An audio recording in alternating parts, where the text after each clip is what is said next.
That is not correct. You can make a career in science.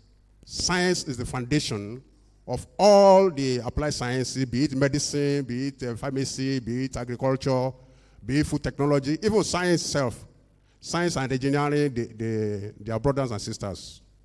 So we are here to tell us, we are brought you in here to tell you that you can choose a career, you can make a career in science. So the theme of the conference is Innovating Biomedical Research for Transformative National Policies. And there are so many discoveries, there are so many innovations in science, which and we are the infancy. We, in this part of the world, we are the infancy. We've just started. I don't know whether the secondary school students may not know that the vaccines, during this COVID-19, 2020, the vaccines, where we are still taking the vaccine, is made by a scientist, Katalin Kariko. His name is Professor Mrs. Katalin Kariko. She's the one that did research that led to that vaccine. And I'm not sure there's any vaccine that's outside of the scope of a science. So it's a science, so producing vaccine, producing drugs.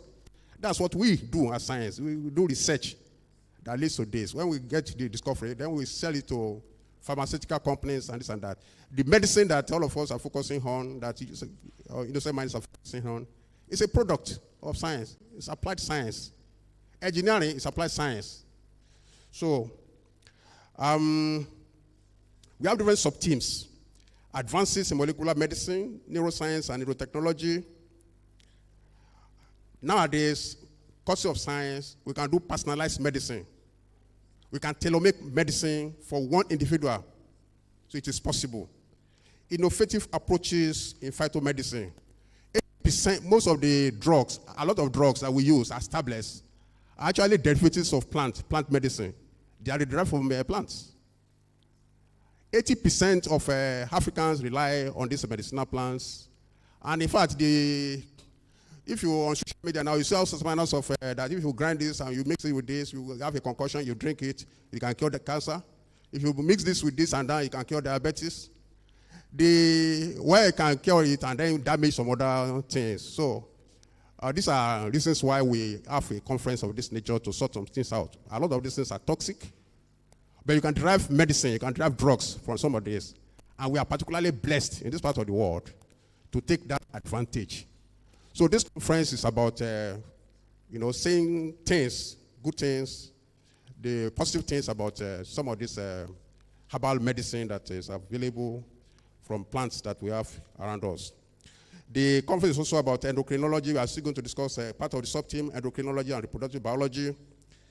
Nowadays, there is a lot of prevalence of breast cancer in the society. As the prevalence is there, as you are also seeing people advocating that birth control. So women take birth control pills. Is there any correspondence between birth control pills and then prevalence of breast cancer? So these are some of the beautiful things that we are going to discuss in this conference. Usually there is this dichotomy, silo. We be silo. A chemist don't want to discuss with biologists. People in medicine don't want to discuss with people in basic medical science. And this is why you see all of this misinformation. To close the gap, we have brought in two speakers. Professor Oluwafemi is a chemist. He has his contacts. So the outcome from this conference, I expect research collaboration to break down silos. Some things you are lacking in your laboratory, they have it in abundance. They are throwing it away in another laboratory. So to break down the silo for research collaboration, laboratory visits, fellowships. Professor Oluwafemi has his students, he has his contacts across the world. I tell you, he has researchers in Brazil. Some of his students are in Brazil as I speak. Some are in France, some are in United States of America, some are in China, some are in India, and some are in Australia. So I want us to take this advantage of these two eminent personalities that are within us, that are in our gathering, to maximize so that we don't waste the potentials of this conference. So arising from this conference, I expect good papers to be published, not just to be archived somewhere, but to be published. And there are Unimed journals, and there are journals in Unimed that can handle this as part of conference proceedings. We also have journals around, in sister universities around, that can also assist. At least I'm the editor-in-chief for at least one. To close my remark, I want to thank the Vice Chancellor for providing the enabling environment for this conference to hold. I want to thank the principal officers. I want to thank our sponsors. We are going to do, they are going to do some presentation. We are going to also engage in competition, and then we award some token to them as a gift. So we also want to thank our sponsors to bring people into this gathering, and then it's not easy. So we have some sponsors who assisted us to do this. And on final note, I wish you fruitful deliberations. Thank you very much.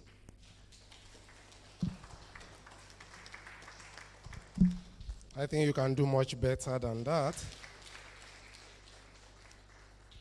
I'm sure the audience will have been wondering what kind of a university will be holding a program of this magnitude, and everybody on the high table is a man. And then you'll be wondering, are they not gender sensitive? They don't have women here. Particularly the students will be wondering. The female students here will be saying, see them. I'm pleased to announce to you that in this university, we are conscious of that. And we have people in this university, women, who combine beauty and brain that serve as role models to the upcoming generation where you see them. While the dean was giving his welcome address, the deputy vice chancellor academic of this university came in, a woman that combines the two, brain and then beauty at any point in time. When you see a woman at her age, as beautiful as she is, you can only imagine what she looked like when she was younger. Distinguished ladies and gentlemen, let's put our hands together for the DVC academic of this university, Professor Rose Angela Nwuba. Thank you very much.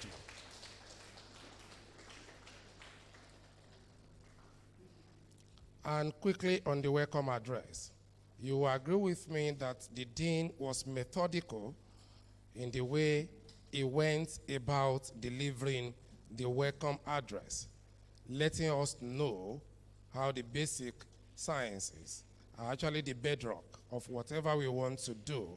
Every other thing relies on it, and they pick one thing or the other. And sir, even me standing before you, I'm also standing on the bedrock of sciences, okay? But for the sciences that we did in secondary school, and later we moved from sciences to humanities. But till today, what we had then is still working for us.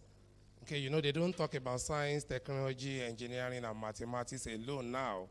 There is A in between: science, technology, engineering, arts, and then what? Mathematics. We are the ones telling the story of this gathering. I told you the kind of person he is. Within the short time I've interacted with him, I've gleaned one or two things from him. And usually when you want to tell the story of others, it's always the best when you have the opportunity of learning directly from the person. And it's here. We can't start anything. It's as good as we have not started, because the oracle has not spoken. Until we allow the oracle to speak and then tell us the direction we are heading to, we may actually not start. Everything we have done in the last 30, 35 minutes is what I refer to as preamble. Is what? Preamble.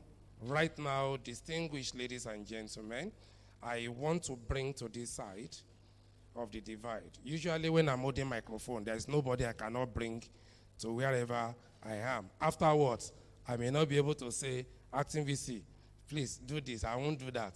But at least today, for this moment, I can do that. Ladies and gentlemen, please, with a rising ovation, let's bring the acting Vice Chancellor to this side to give the opening address and declare this workshop, this conference open. Thank you very much. Thank you. Thank you. PRO.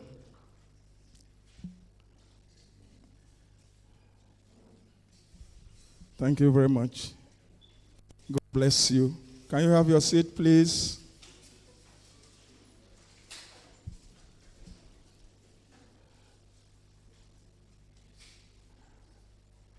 I will not waste time because already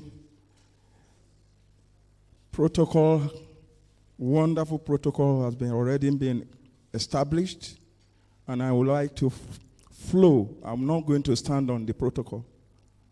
If I put my weight on the protocol might collapse. I'm going to flow. I have to flow along with the protocol. So I'm going to flow with the protocol. However, I would like to recognize those who are supposed to be recognized. First and foremost, I recognize the presence of our distinguished guest from South Africa. I also recognize our esteemed lecturers, professors, administrators. I recognize our young ones who have been invited here. And I think they are in greater number than any one of us at the higher level. And I think whatever I'm going to say here, I may have to go down to the level so that they will understand what we are all here to do. Ladies and gentlemen, it is my great pleasure to welcome all of us here. And it's with great appreciation and honor that I have welcomed you. We are here to listen to experts on a theme: innovating biomedical research for transformative national policy. If you look at all those words that make up this title, they are high-powered words, but there is one that is unique among them that holds all of them together: innovating. In other words, innovation. But the word innovating for our young ones is a present participle of verb that we call innovate. And to innovate means to alter, to change, to introduce new thing. If that is the case,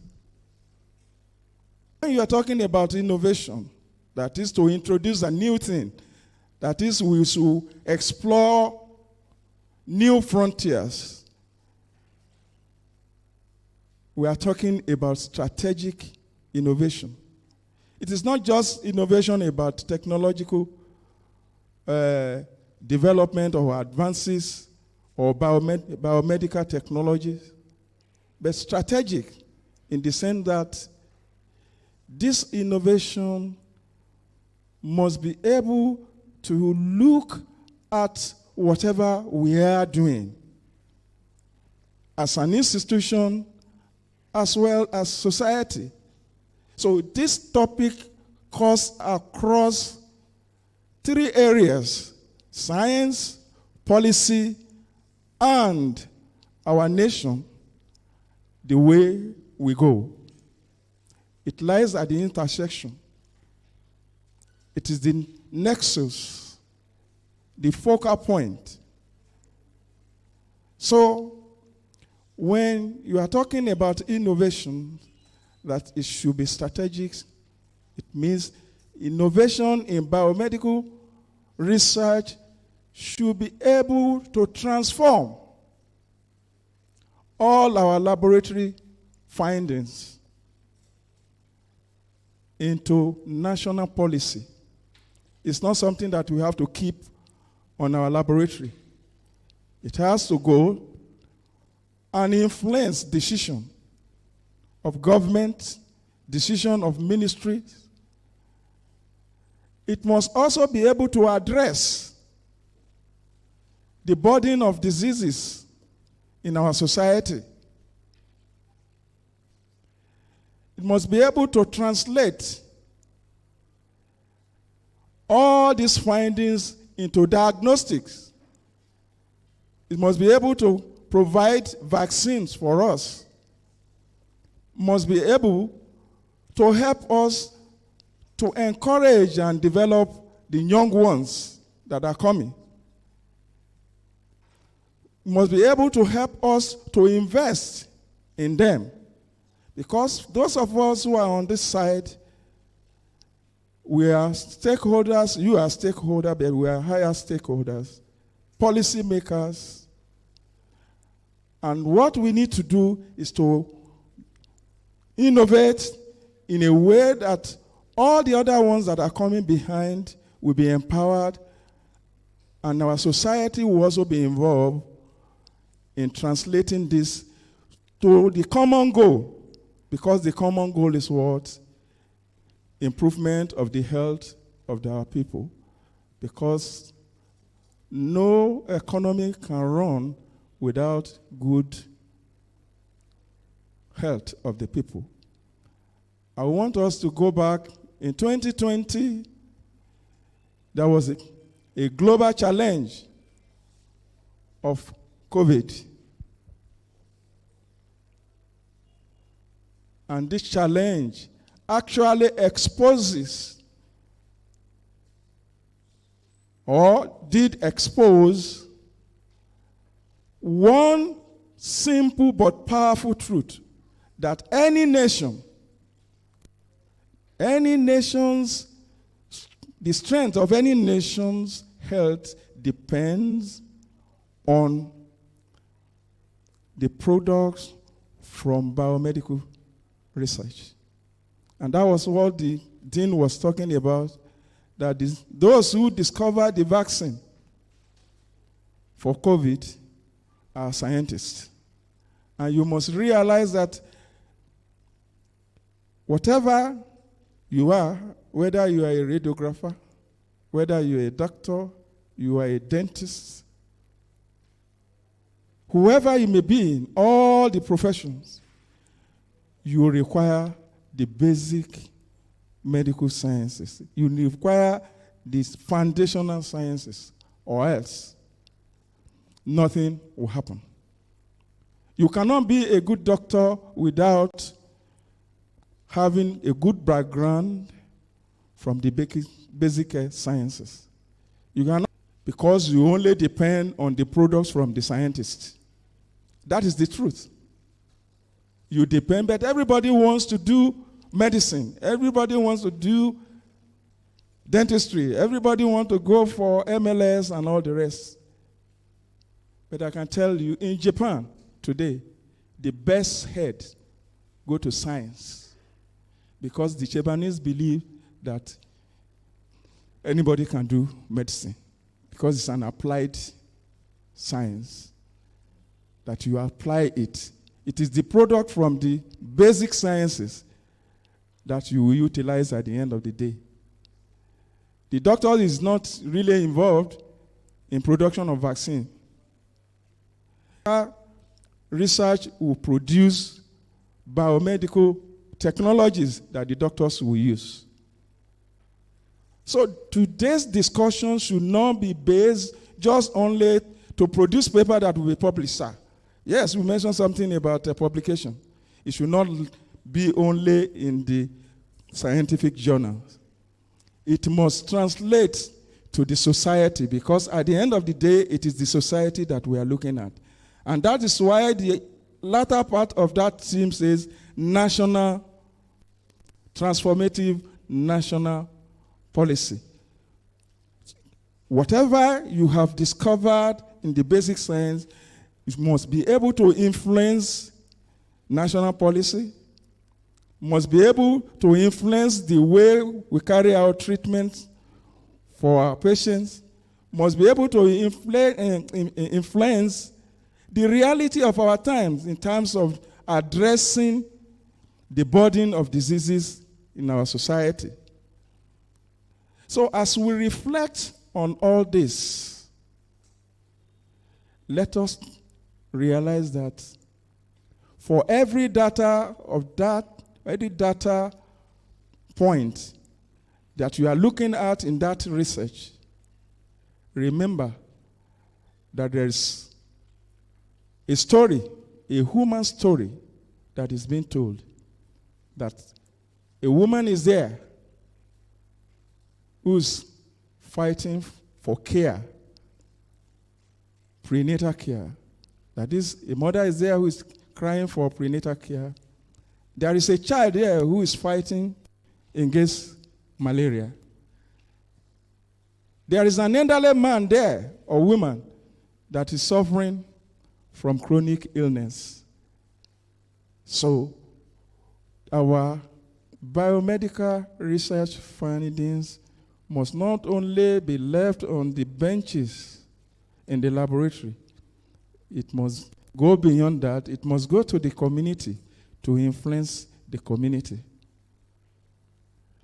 So I would like to say that this dialogue today should not be just the pursuit of academics.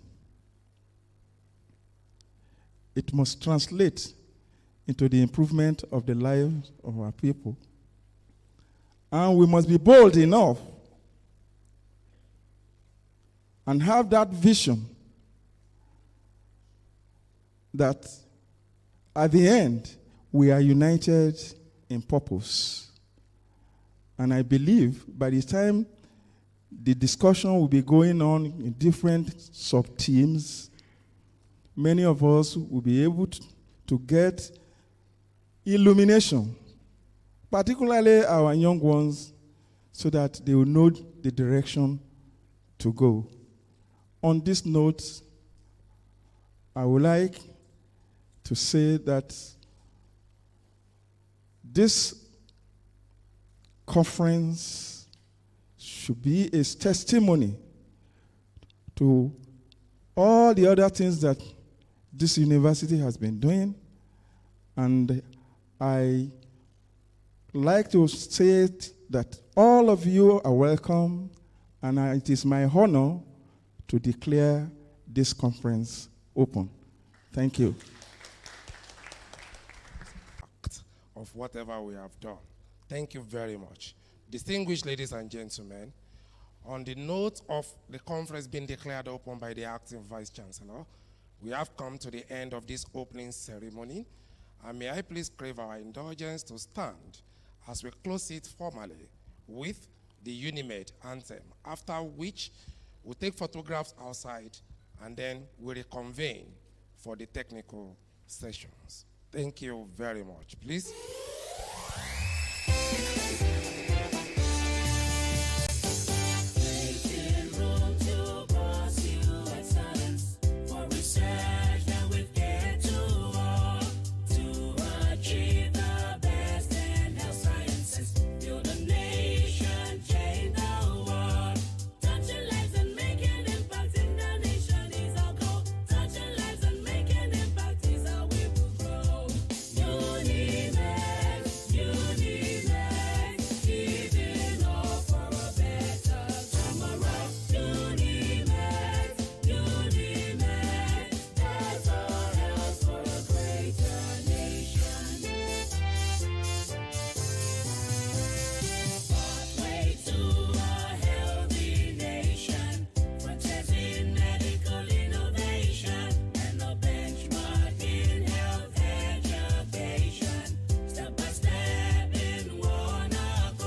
And by 11, we must reconvene so that we continue with the program. We have a lot of things to do today.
All right.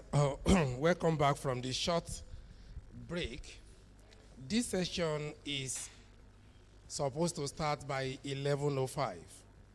I gave us 10 minutes to take the pictures, and I'm so pleased with everybody because we have a cooperating audience.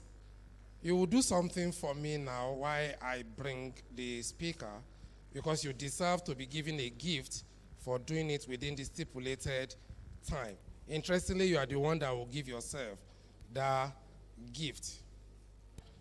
Can we please stand? It's a big gift you want to give yourself. Can you raise your right hand? Everybody, your right hand. Good. Take your right hand to your left shoulder. Good. Can you raise your left hand? Take it to your right shoulder. For doing well, you have just given yourself a big hug. And on that note, we are starting this. Please put your hands together for yourselves and be seated.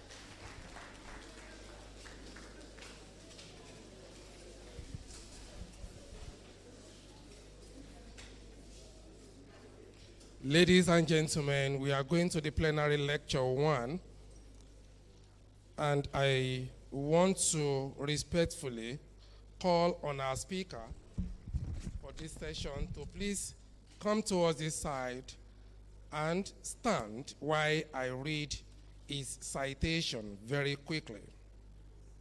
Thank you, sir. Professor Samuel Oluwatobi Oluwafemi, FRSN,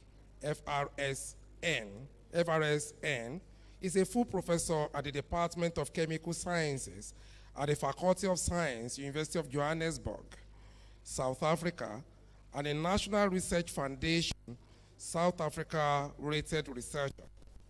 He is the leader of the Nanotechnology for Biological, Energy, and Water, Chem Nano Bio Laboratory Research Group. His research involves the synthesis and application of nanomaterials, especially quantum dots, of different forms, and addresses many of the United Nations Sustainable Development Goals for societal impact. He has published over 200 papers in leading international journals in his field, 20 book chapters, and 13 books. Since 2011, Professor Oluwafemi has attracted over 40 million rands, that is 3 billion naira equivalent here, in research grants received from both local and international funding bodies. He has graduated many postgraduate students, and he has received numerous international and local accolades for research excellence as a seasoned researcher among his peers. These include the C.V. Raman Fellowship for African Researchers, erudite visiting professor by Higher Education Council of Government, Kerala, India, to Tohoku University, Japan Special Measure Research Award, American Marquis Who is Who in the World 28th edition, Science category, UJ Vice Chancellor Outstanding Researcher of the Year 2023. According to the February 2023 edition of the World Scientist and University Rankings, Professor Oluwafemi was ranked number 1 in University of Johannesburg, South Africa, Africa, and the world under the nanoscience and nanotechnology category, as well as the engineering and technology category. He was also awarded University of Johannesburg Faculty of Science Most Productive Researcher 2020, 2021, 2022, and 2024. Furthermore, he is listed in Stanford University and Elsevier's top 2% scientists in the world, 2021, 2022, 2023, and 2024 editions. He has collaborations with erudite researchers on 6 continents and has fostered the establishment of Memorandum of Understanding with many institutions of high reputation and world ranking.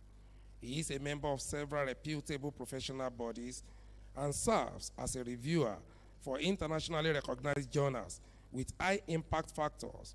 He is a lover of God and his family. Distinguished ladies and gentlemen, I present to us this morning Professor Samuel O. Oluwafemi for you to experience the wonder of nano world in the micro world, synthesis and application of nanodots for sustainable life on land. You are welcome, sir. Thank you very much, the program director. Yes, first, I would like to give thanks to Almighty God for this great privilege to be in this great university and for the journey masses all the way from South Africa to this place. I would also like to thank my wife for all her support. Then, observing all protocol, I want to express my gratitude to our acting Vice Chancellor, Professor Lotto, and of course to a brother, a father, a collaborator, Professor Adewale, for this great opportunity to be here. And of course, the organizing committee for accepting that I should be here to deliver some talk. I'm always counting it a very, very big privilege whenever I'm asked to come to Nigeria to come and do one thing or the other. Because so far a decade ago, I make a resolution that after successful, what is next is significant. Significant means impact. And since then, we've tried to see what we can do, especially for many universities in Nigeria. So thank you very much for giving me that opportunity to be here. It's my first time being here. And I hope that at the end, we are going to have a fruitful deliberation that is going to lead to long-time collaborations, not only in medical sciences, also in other areas that the university might need. And of course, I would like to appreciate my friend of over 30 years that is sitting right there, Professor Said Adekunle. Thank you very much for being a good support of what we've been doing together for over 30 years. And so, I would like to begin my talk, which is titled The Wonder of Nano World in the Micro World, Synthesis and Application of Nanodots for Sustainable Development Goal.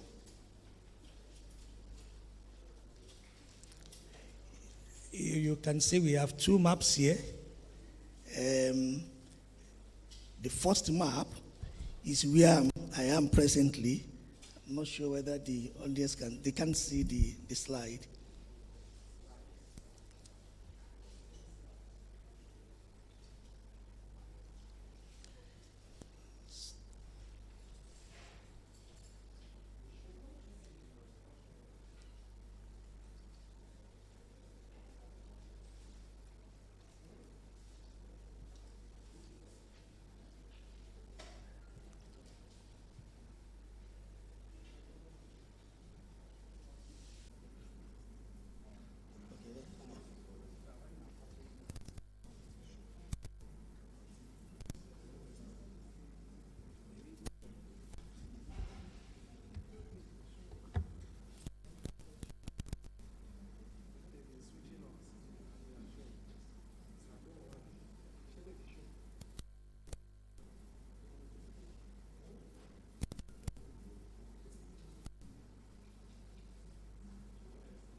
just hope it's going to work. I said, I just hope it's going to work because it's mad. Hey, let me try.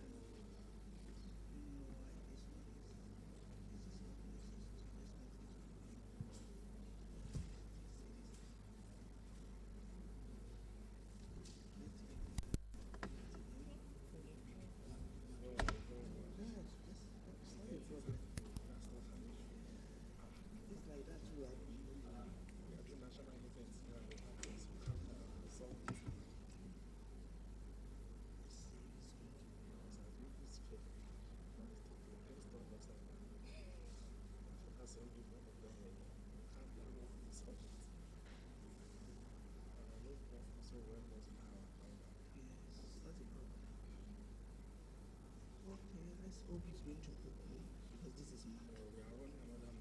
Okay, yes, it's fine. Then it's better the thing can face them. I don't need it.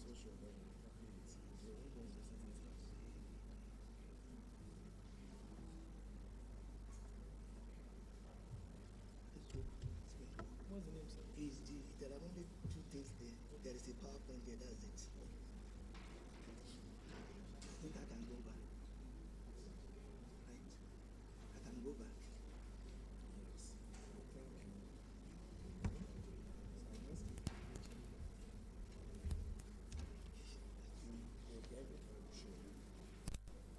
If they are set, they should let me know.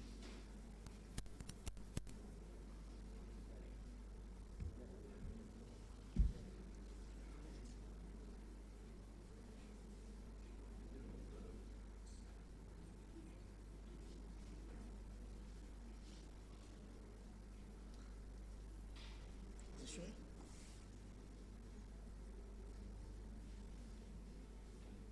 Is it fine?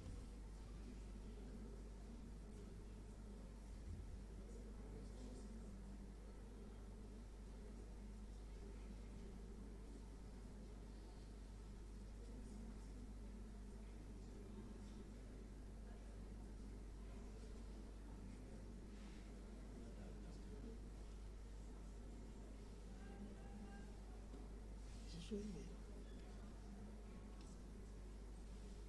I think maybe we can just make this one to show. If this one can show, then we can start.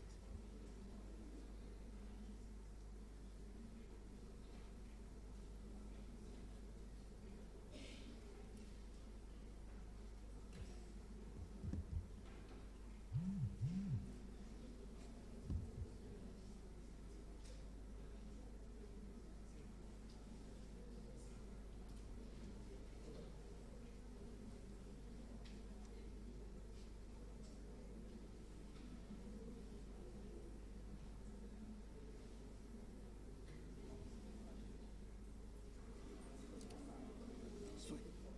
Okay. It's okay. It's fine. Okay. Yes, thank you, the technical team. And then we can continue after that short break. I'm not sure if you can see the pointer there, that the flag on my left-hand side here, that's the flag of South Africa. And of course, I'm a Nigerian, and I'm a very proud Nigerian. So that's the flag of Nigeria. And I'm from, as been said, from the Department of Chemical Sciences, University of Johannesburg. So this is the map of South Africa. Unlike Nigeria, we operate in states. South Africa operates in, the large mass in South Africa is about 1.5, bigger than the one in Nigeria. And from this map, if you can see what I'm pointing, this is where the South Africa is, for the sake of Guinea, also in between South Africa, because it has a very large mass. And I always say that when you come to South Africa, there are three places you should try and visit.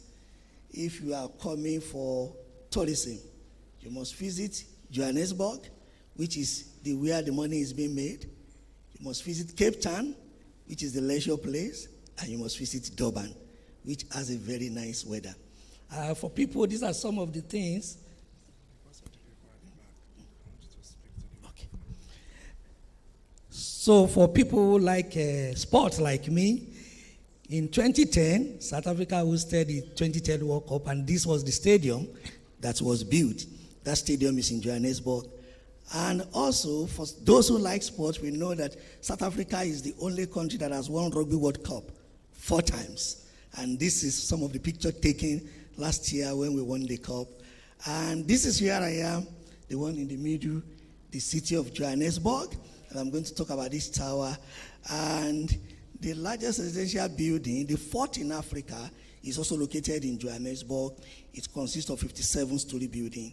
And for people who like nature, if you want to see the big 5, Johannesburg is a place to be. This is the Lion Park, where you can see different type of a lion, including the African white lion. Now back to the University of Johannesburg. University of Johannesburg we are celebrating our 20 year this year. Now, it's not 20 years that the university was established. For those who know the story of South Africa, there was what we called apartheid, which ended in 1994. During the apartheid, there is what we call historically white university and historically black university. In historically white university, if the population is 5,000, they can only take 50 blacks. And before any black can enter, you must be able to speak Afrikaans fluently, because all the courses, they are in Afrikaans. So after the apartheid, the government decided to merge those universities together so that there can be transformation. And that is what brings in the University of Johannesburg. 4 traditional universities were merged together, which is University of Raoul with Technikon, Vista. So the Raoul is a historically white university, and then the Fixed Technikon is an historically black university. So the two were merged together, and then we came in. The name University of Johannesburg came into existence 2005. And so this year we are celebrating our 20 years of successful merger. And so what are some of the achievements that the university have? We have about 50,000 student enrollment. We are being ranked among the top 50 universities globally. And our university is first top university in South Africa and the world, according to Times Higher Young University ranking. The university consists of 9 faculties across 4 campuses. Each of those traditional universities now form the campuses. That is why we have 4 campuses. And it's a good thing to know that my department, chemistry department, is ranked #1 department in Africa according to QS subject ranking 2025. Now, these are the picture of the 4 campuses. The one on the far left, that is where I am, the Doronfontein campus. And then we have we call it DFC. We have the Auckland Park Bunting campus on the top far right. And then we call it APB. We have the Soweto campus. That one is very close to the Mandela House. That was the house where he was arrested and took to prison for 28 years as our new Vice Chancellor. You resume office 2023. And this is our Chancellor, Dr. Kuka, who was formerly Vice President of South Africa. Now, our university is known for 4th industrial revolution for societal impact. And now we have a goal for the next 10 years, from 2025 to 2035. And we are working based on 6 strategic objectives. Societal impact for excellence in research and innovation, excellence in teaching and learning, an international profile for global excellence stature. And that's one of the reasons why I'm here. And we have put our footprint in many international universities of high reputation and enriching student-friendly. So as many that want to come and study in UJ, you are welcome. Currently we are having over 150 countries as a student in our university. And then we are known for national and global reputation in the university, in the country, and then fitness for global excellence and stature. I could hear when the Vice Chancellor was talking about transforming what we are doing in the research into societal value. There is an office in our university called Technology Transfer Office, where all the innovation are turned into patent and for commercialization, so that the environment can be able to benefit from what we are doing. And these are some of the historically achievements of the university. Currently, we are being ranked #1 in South Africa accredited research output. And then when you look at ranking, we are being ranked #1 in Africa. I've talked about that youngest university. When you look at the QS ranking, UJ is ranked among at number 312, and we are ranked among the top 50 out of 1,963 institutions.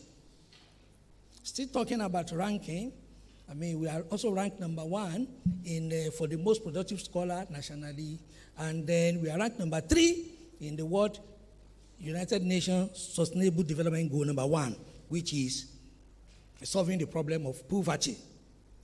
So having said that, I'm from the Department of Chemical Science. The department also has an history in the sense that if you have looked at some of our publications before 2020, you will not see Department of Chemical Sciences. What you find there is Department of Applied Sciences. By 2020, we merged together, and I and my friend, we are the one that championed the merger. Formerly, we have Department of Applied Chemistry, which is in Doron-Fontaine, and we have Department of Chemistry, which is in APK. And like I said earlier, the APK is white-dominated, and then the DFC is black-dominated. So we merged the two together, and in the wisdom, because I finished from the Department of Chemical Sciences in Nigeria, so I object to say we are going to name this new department Department of Chemical Sciences, so that nobody be applied and nobody be a chemistry. And that is how we come about the name. As at the time when we did the merger, we had only 3 full professors. Now we have 9 full professors, 11 associate professors, 12 senior lecturers, and 7 lecturers. And we are home to 210 postgraduate students, only masters and PhDs. Now, this is my campus. This is the Doron-Fontaine campus. Now, this building, once you come to Johannesburg, you ask for Vodacom Tower. This tower was the tallest residential building in the world as at 1976. It consists of 55 residential houses. But we know now with Dubai, there are lots now. The last time I checked, it has been dig down to number 25. But once you are there, you can actually walk a minute, and then you are going to be on our Doron-Fontaine campus. So it's one of the things that we use to describe for people coming. Now, looking at the research at the Department of Chemical Sciences, those in green, my research is based on nanomaterial science and nanotechnology. And I'm one of the leaders of that unit. And all the ones in the green, they are those research that I collaborate with people in the department. And those in black, they are other area of research that we are doing in the department. Now, these are the list of the equipment that are available in DFC campus only.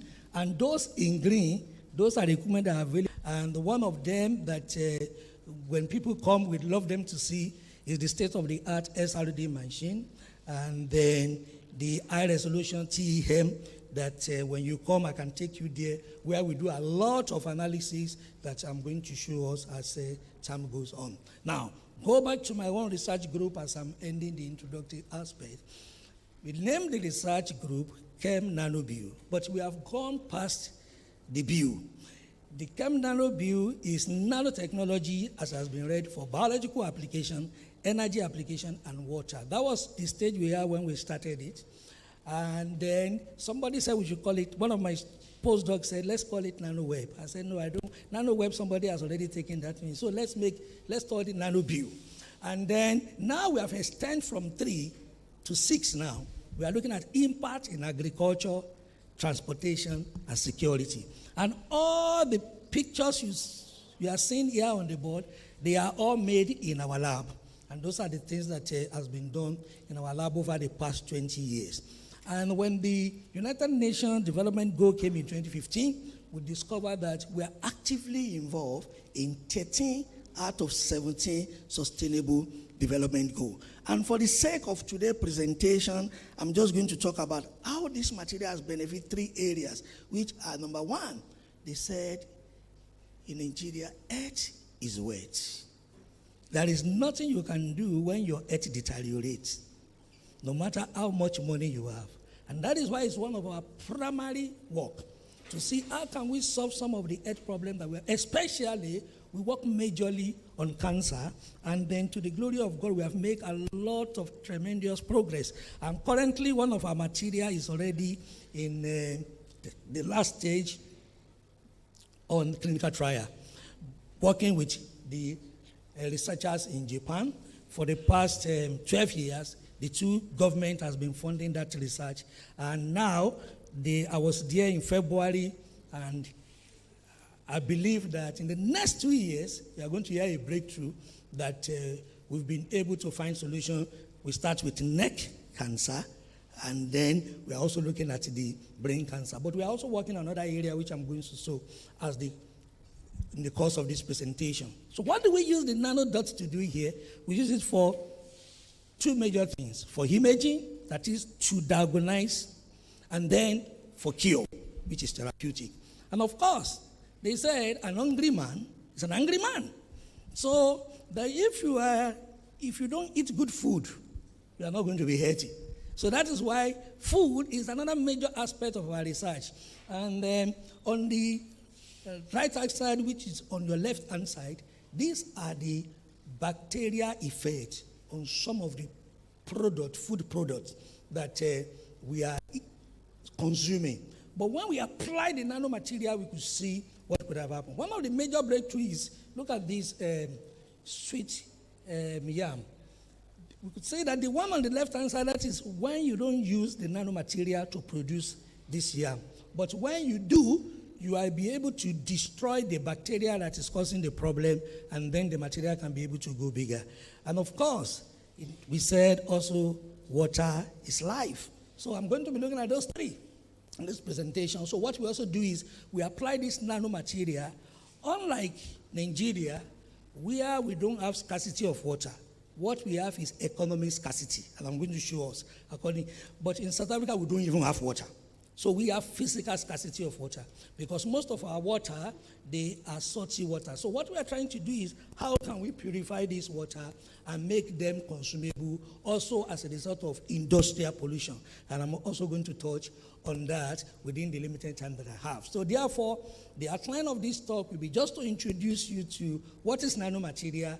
I mean, a 3-4 slide, and then we go to the synthesis, characterization, and of course, how can we use for sustainable life on and I'm going to close with conclusion and acknowledgement.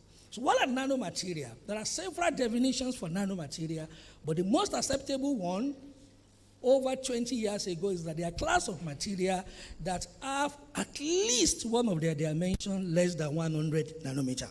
So if you can have any material, you put it under the electron microscope, and one side out of the three is less than 100, then we can call that material nanomaterial.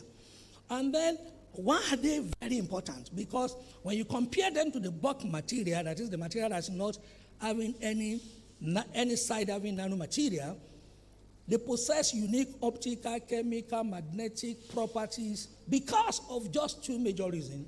Their large surface to volume ratio and their reduced dimension in relation to the exotonic bulk radius. I'm going to also explain that to you. But based on that, we can look at 4 classifications of nanomaterial. The first one is the bulk. We call it 3-dimensional.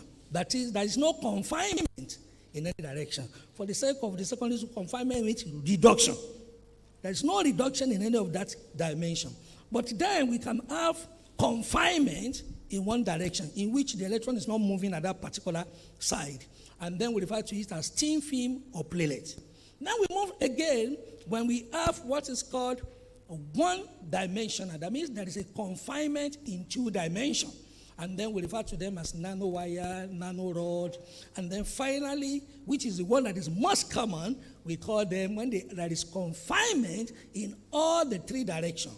And then we call it nanoparticle, nanodot, quantum dot, depending on the material in which those material, their composition.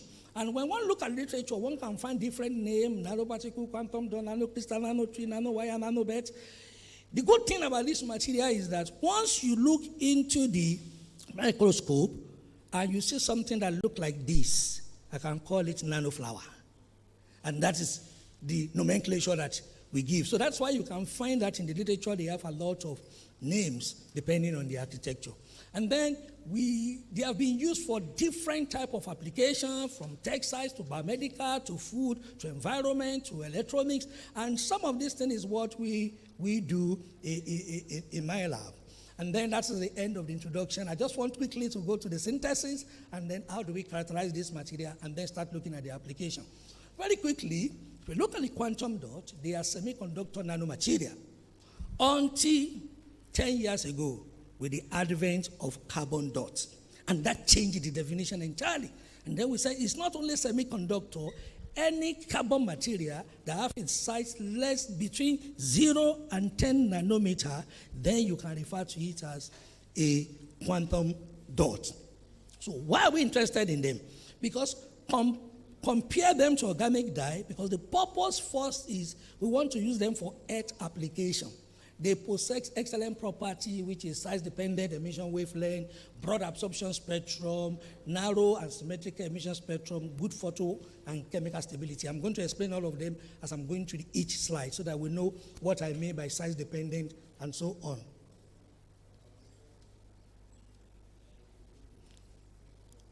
So when we look at water, when we talk about the synthesis, there are so many ways to synthesize this material. We talk about top-up, top-down type of synthesis.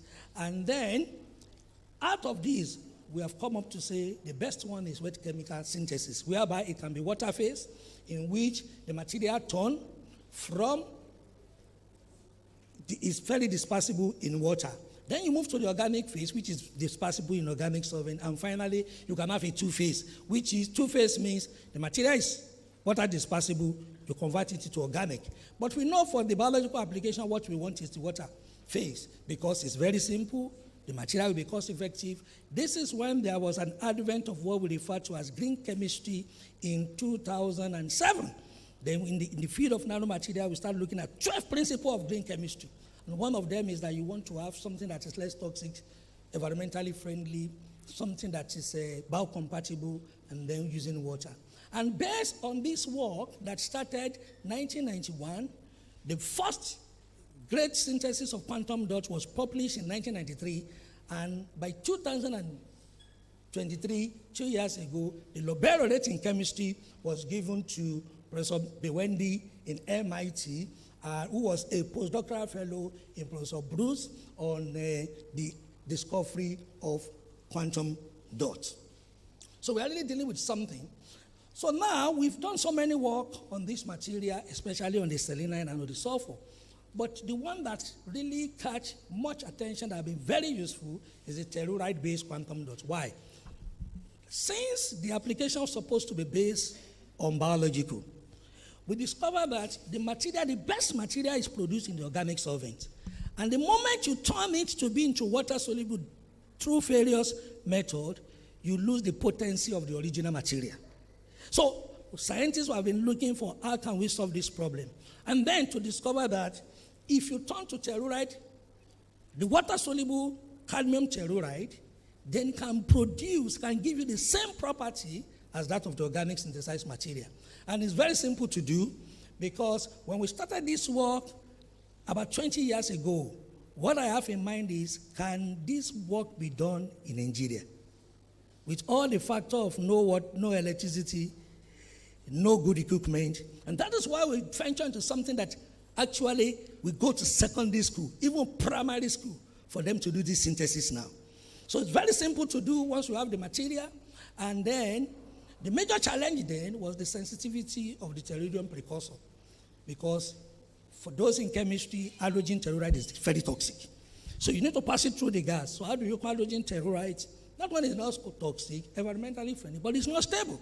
So which means if you want to produce it at large scale, potassium telluride and TGA.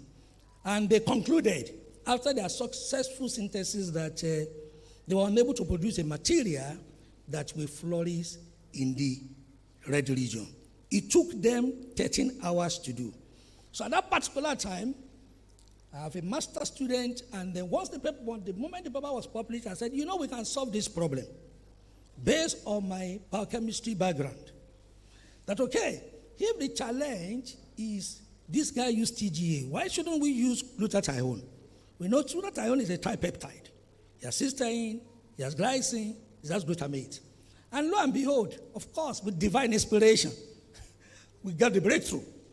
And then we produce the first material that can flourish under 3 hours by just changing the TGA, which is triglyceric acid, into glutathione.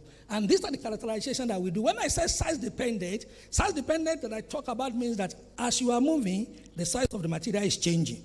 And then we talk about broad emission wavelength. You could see that means with one material, we can produce a material that can flourish in the green, in the orange, in the red.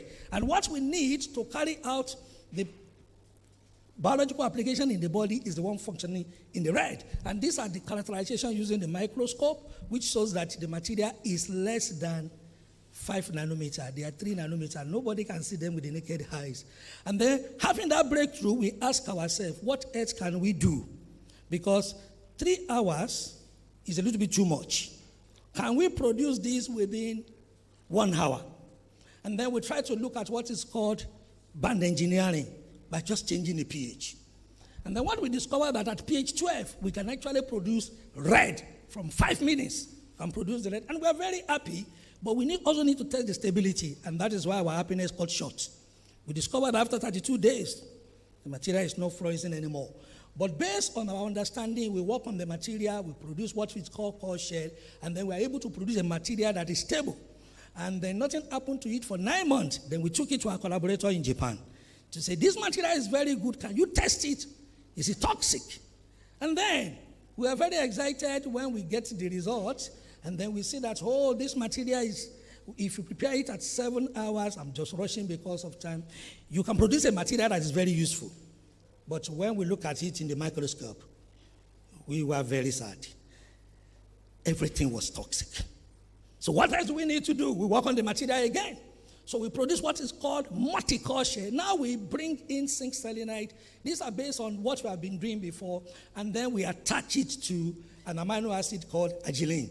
And then with that, we are able to solve the problem of toxicity, make this material to be very useful, and then from there, you can see here, the material is no more toxic. Then we started playing with many things that have been taught many, many years here in Nigeria. I said, can we use gelatin? And then with gelatin, we get something so fantastic. We can produce a material that is stable for over 14 months. And then we look at the self-ability of the material, that is how good the material is. This is on cervical cancer cell. And we see that the material is very good because the idea is take this material now, link it with the drug, monitor the movement so that it goes to the target area and destroy the cancer cell. But you know, everybody has problem with cadmium, especially the Japanese. We know what happened many, many years ago in Japanese when their river was polluted with cadmium and people were dying. So it has become a very big problem even when we go to conferences. People are asking us, yes, the material is fantastic, but what about the toxicity of cadmium? And of course, we used to answer them then to say, look, you have to decide what you want. Should we cure the cancer? Should we allow the patient to die? So we can deal with the problem of the toxicity, but not too long, we are able to come up with another material that is not cadmium related, which is called ternary quantum dot. And that is where I'm going to finish all the talks today, looking at how good this material are. What are the challenges? The challenges is that you produce them in harsh condition, you use organic solvent, that is blue shifting. Time will not allow me to explain that. But the good news of this is that this can be produced using pressure cooker we use to produce rice. So we just go to the market, we buy the pressure cooker, not anything. So the one we are using in our house to produce rice, that is what we use here. And we're able to produce this in a lot of kilogram. And then the next thing we did was to do the characterization.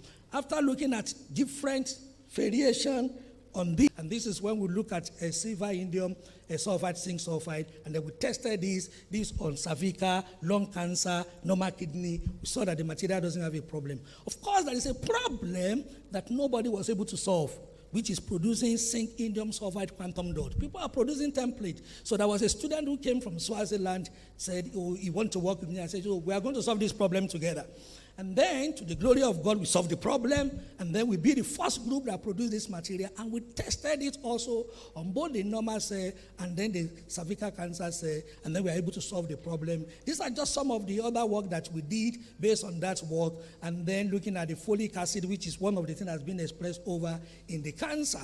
So the next work was how to improve the fluorescence of this material, which was also very, very successful. These are some of the work now that we know the synthesis is perfect. Then we move to the next stage.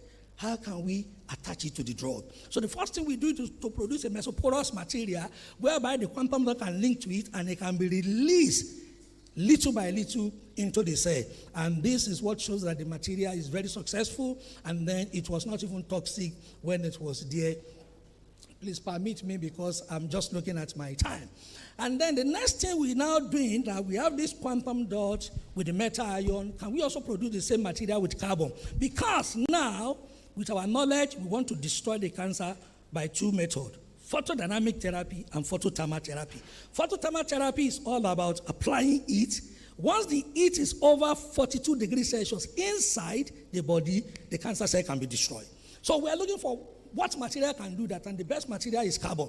So we started working on carbon using all manner of material that has carbon skeleton in them. So this was the first one that we released when we look at the citric acid, produce them in blue and in green, because when the carbon dot came, the major challenge is that it can only flourish in the blue region, not in the green or red region, and red region is what you need for your biological application. As we can see here, that the material can actually generate a lot of heat to destroy the cancer cell.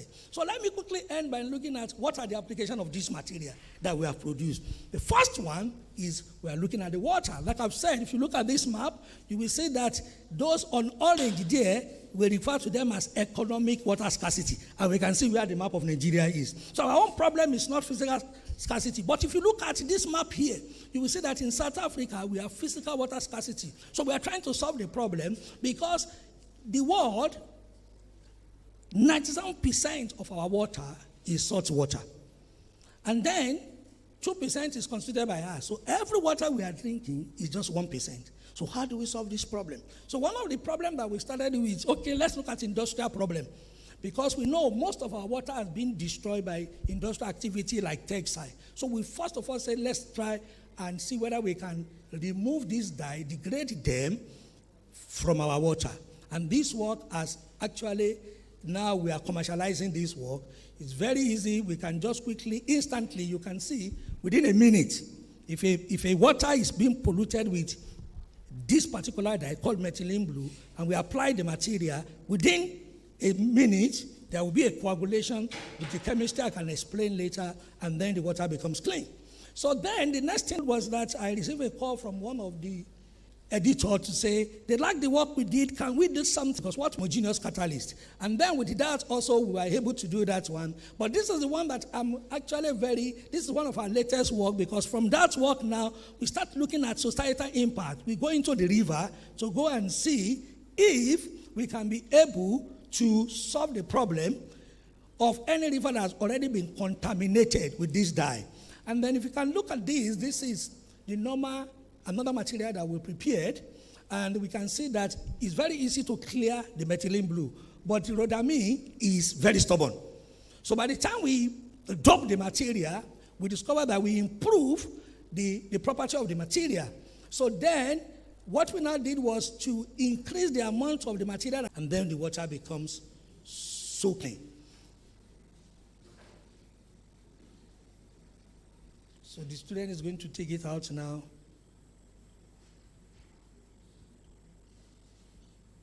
You see, everything that is put there, they are already out. We are also with a company now in Cape Town working on this. They are building us a big plant that we can use to purify some of the waters in those areas. And another thing that we have done on water, I'm just going to move, is to look at how can we use this material to remove chromium, which is a very toxic material, from the soil. And these are some of the work that we have done that make this very possible. Talking about food, we have used this same nanomaterial to determine the amount of iron that is present in food like potato. And then after doing all the necessary things, we are able to compare it with conventional method, ICP-MS, which is very costly, and we get the same results. From there, we move to looking at the amount of mercury that are present in fish, and we can easily also use the material to quantify that. And I will just end with our latest work, which is on cancer, because we have actually made a lot of tremendous progress under this, together with people from Australia, Japan mostly, because we've been working with them for 15 years on this work. So what have we done? One of our major breakthroughs is that we've been able to use the material for photodynamic and photothermal therapy, because we know that the chemotherapy, the radiotherapy, the surgery, they have their basic problem. And we only use two things, which is photosensitizer, light, and then oxygen that is present in the body. So with that, because of our time, I will just go to let you see what we did. First was to solve the problem of porphyrin. Porphyrin, for those who are in organic chemistry knows, they have affinity for cancer. You put it in the body, it goes to where the cancerous cell is, 75% of it. But the challenge is the material is not water soluble. So when you make it to be water soluble, it loses the potent. And that's a good question, two problems to solve. Water solubility and the remaining 25%, what happened to them? And so that's what we use our nanomaterial to solve, make the water soluble, and then we discover that we can actually increase the potency, which is the singlet oxygen, we can triple it, and that is what destroyed the cancer cell. This is one of them. This is melanoma cancer. This work was done in Brazil. So we can say that by the time we join our quantum dot with this porphyrin, we're able to destroy the cancer cell immediately. These are the work we did on leukemia cell with the people in France. And then this was the work we did on breast cancer, whereby we produce a material that is magnetic enough. This is what happened with the material. By the time you put in the magnet, we could see that when we make the material magnetic, we are able to take much of the material into the breast cancer cell, and then we are able to destroy the cancer cell. This is just the morphology. This is the normal, and after we apply the material in the presence of a laser, we are able to destroy that cancer cell to the bare minimum. So as I'm closing, lastly, this is another material that the work we did again with the people in Brazil, trying to produce another material. And this work now is under patent.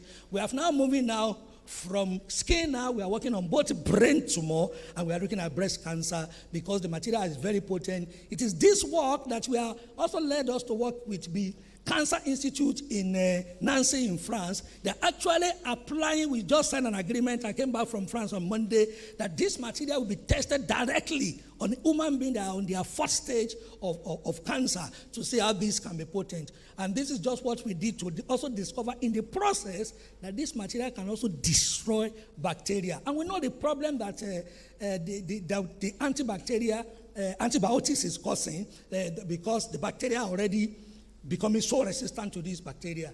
And so lastly, one of the biggest problems that people are having, especially the male, is prostate cancer. And then we have discovered that this material also, we can use them to solve the problem of the prostate cancer and often also the bacteria, prostatitis, that is causing the problem. So we can actually visualize the material. And then from here, we could see this is the top one is the normal cell, and then the remaining two, they are the cancerous cells. So the material can easily move into it, and the material can differentiate between gram-positive and gram-negative bacteria based on the way that we have composed the material. So, from different countries, those work will not be possible. And of course, the people that were doing the work, even as I'm here now, they are busy working in the lab, my dedicated student. And I've just closed with this, being a chemist, I'll just give you a joke, and then I'm going to end. It says, the optimist sees the glass half full, the pessimist sees the glass as half empty. How does we chemists see it? Of course, it's completely full. Half in the liquid state and half in the vapor state. And with that, thank you and God bless.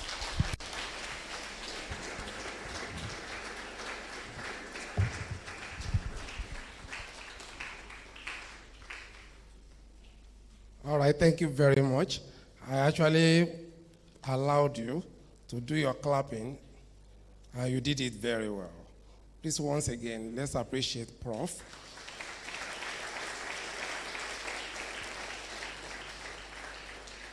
He has actually done a very good job, and the proverb that summarizes what he has done today, when you look at his presentation, is that Japanese proverb that whatever you hear, you may forget.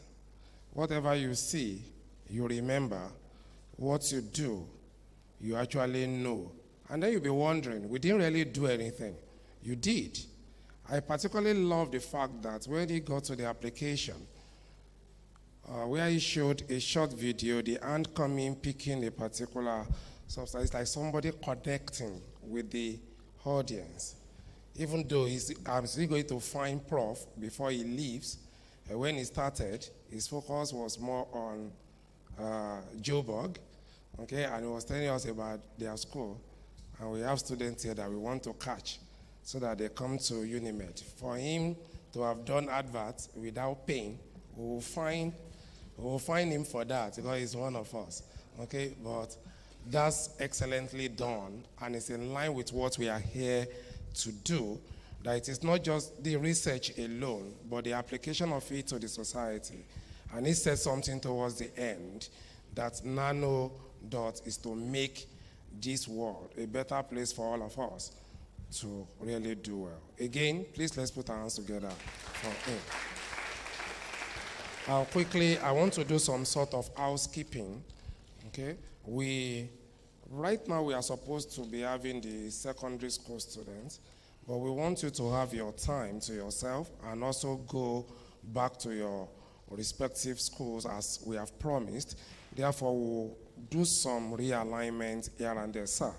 You can actually have your seats. We are going to come to Q&A later if there is an opportunity to do that. So we'll be going to the plenary lecture 2 now, so that we'll take the 2 lectures together and then we flow. Meanwhile, before that, I have some announcements also for us.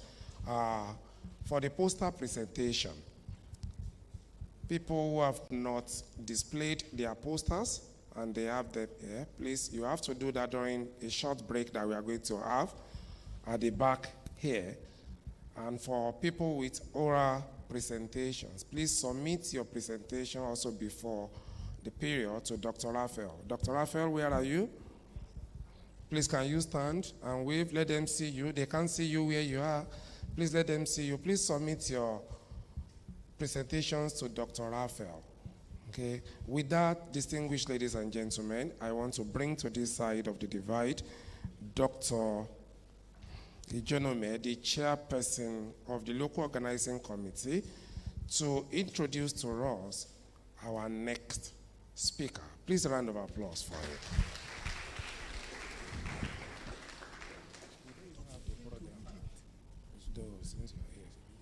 I need it. Sorry, he caught me off guard, actually. Don't mind. He caught me off guard. So, I'm supposed to present our next speaker. So, our next speaker is Professor Olumide A.T. Ogundaunsi. Sometimes we call him Professor Oates. We are still wondering what the A.T. is. So, Professor Ogundaunsi, please, with a round of applause, let's welcome him while I read his citation.